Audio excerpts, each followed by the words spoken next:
17 से। इन्वेस्टर कह रहा है कि उसको परचेज करना है बॉन्ड की फेस वैल्यू 100 रुपये, कूपन रेट है 11% का, मैच्योरिटी 3 साल बाद की है। अगर उसको 13% की ईल्ड चाहिए तो मैक्सिमम कितना प्राइस पे करेगा? ईल्ड मतलब एक तरीके से कॉस्ट ऑफ कैपिटल या जो भी कहना है वो कह सकते हो, यहाँ पर दे रखा है 100 रुपये का फेस वैल्यू था, 11 रुपये का कूपन रेट था, यानी कि 11 उसको मिलेगा और यहाँ पर 100 रुपये और मिल जाएगा, इतना मिलेगा ना उसको।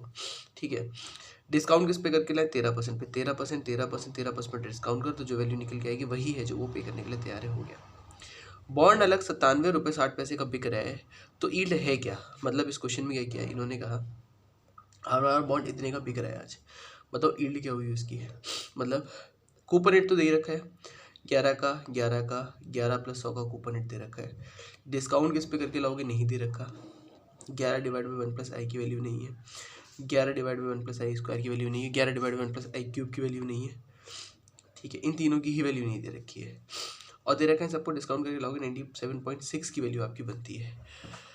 ऐसे तो नहीं लग पाएगा अगर आई की वैल्यू नहीं दे रखी है तो। आई की वैल्यू कितना अज्यूम कर सकते, क्या कर सकते? तो इसमें क्या करो, इन्होंने कहा ऑल्टरनेटिवली क्या करो, इन्होंने कहा देखो इन्होंने 12% वैल्यू वगैरह वगैरह मानी हुई है, वो मत करो आप। IRR लगाना है, अगर IRR याद आ जाए तो IRR लगा देना, इसमें IRR यूज़ कर सकते हो। IRR लग पाए तो IRR लगा देना, नहीं लगा पा रहे हो IRR, कुछ भी याद नहीं आ रहा है तो YTM यूज़ कर लो। YTM क्या होता है? Interest plus fair value minus present value divide by 3 divide by fair value plus future value plus present value divide by 2।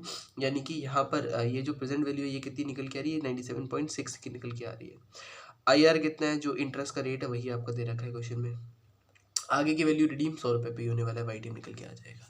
ठीक है, YTM ना याद है कोई टेंशन नहीं है, आपको IRR से लगाना आता है ना, IRR से कर दो, मेरे को कोई दिक्कत नहीं है उसमें।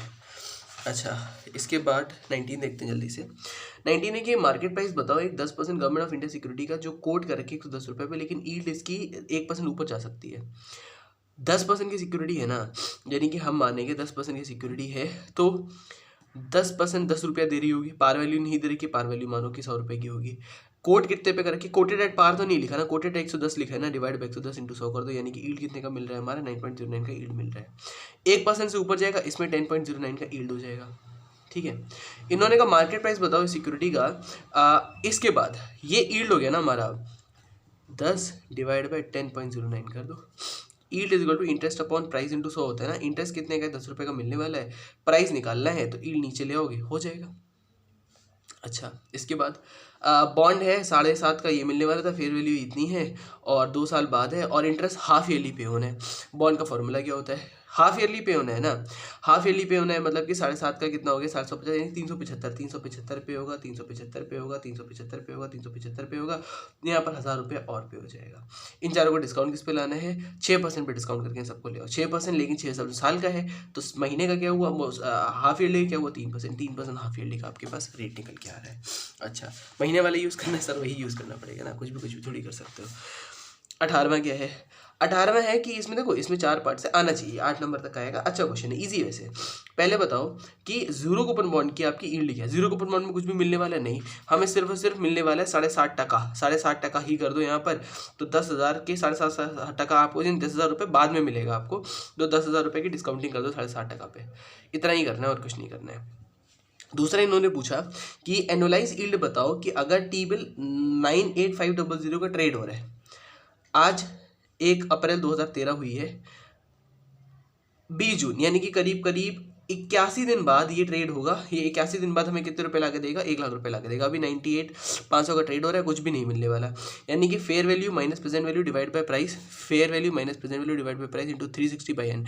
ऐसा आपने फॉरेक्स में भी पढ़ रखा, वही फॉर्मूला यहाँ पे यूज हो रहा है। It is equal to how much, वही निकालना है। ठीक है, तीसरा है कि कूपन रेट एक ही दे रखा है और 10.71 आपका रेट है और इतना है और 10 साल बाद मैच्योर होने वाला है, तो इसमें तो सिंपल यूज़ करोगे। क्या यूज़ करोगे आप?